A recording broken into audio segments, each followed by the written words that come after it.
வணக்கம் friends, kitchen of Madras. இன்றைக்கி egg masala pasta எப்படி செய்கிறதுன்றத பார்க்கலாம்.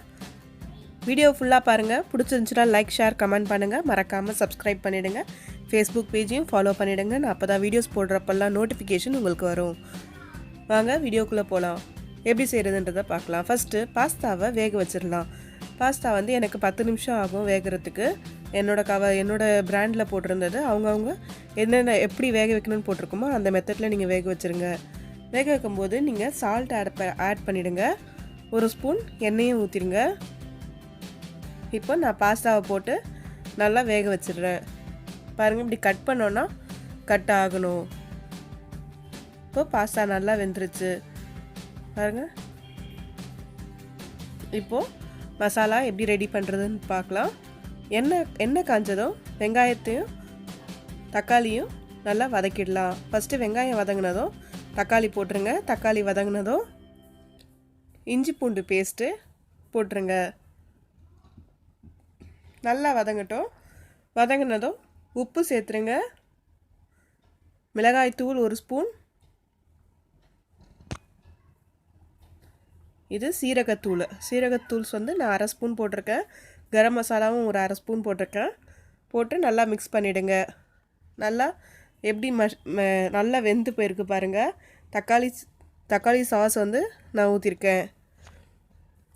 அது ஒரு 2லேருந்து 3 டீஸ்பூன் எடுத்துக்கோங்க. நல்லா கிரேவி மாதிரி ஆயிடுச்சு பாருங்கள். இந்த மாதிரி வெங்காயமும் தக்காளியும் நல்லா வெந்து வரணும். அது வரைக்கும் நீங்கள் கிளறுங்க. 2 முட்டை எடுத்துக்கிட்டாச்சு.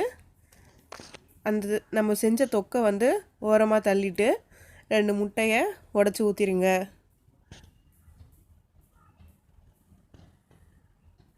இப்போ நல்லா மிக்ஸ் பண்ணிடலாம்.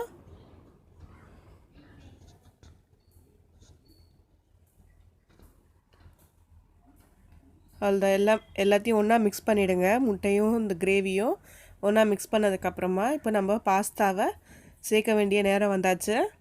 பாஸ்தாவை சேர்த்துடலாம். பாஸ்தாலையும் ஏற்கனவே உப்பு இருக்குது. அதனால் நீங்கள் இந்த கிரேவியில் உப்பு சேர்க்கும்போது பார்த்து ஆட் பண்ணுங்கள். மிளகுத்தூள் நான் ஸ்பைசினஸ்க்கு போடுறேன்.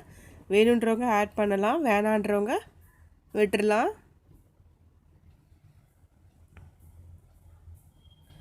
நல்லா மிக்ஸ் பண்ணிவிடுங்க. அவ்வளோதான், நம்ம மசாலா பாஸ்தா ரெடி. பாருங்கள், ரொம்ப ஈவினிங் ஸ்நாக்ஸாகவும் சாப்பிடலாம், பிரேக்ஃபாஸ்ட்டாகவும் சாப்பிடலாம், ஸ்கூலுக்கு ஸ்நாக்ஸாகவும் நீங்கள் டக்குன்னு பண்ணி கொடுத்து அனுப்பலாம். பாருங்கள் எவ்வளோ சூப்பராக இருக்குது. ஸ்பைஸியாகவும் நல்லாயிருக்கும். நீங்கள் செஞ்சு சாப்பிட்டு பாருங்கள். பிடிச்சிருந்துச்சின்னா கண்டிப்பாக மறக்காமல் சப்ஸ்கிரைப் பண்ணிவிடுங்க. தேங்க்யூ. பாய்.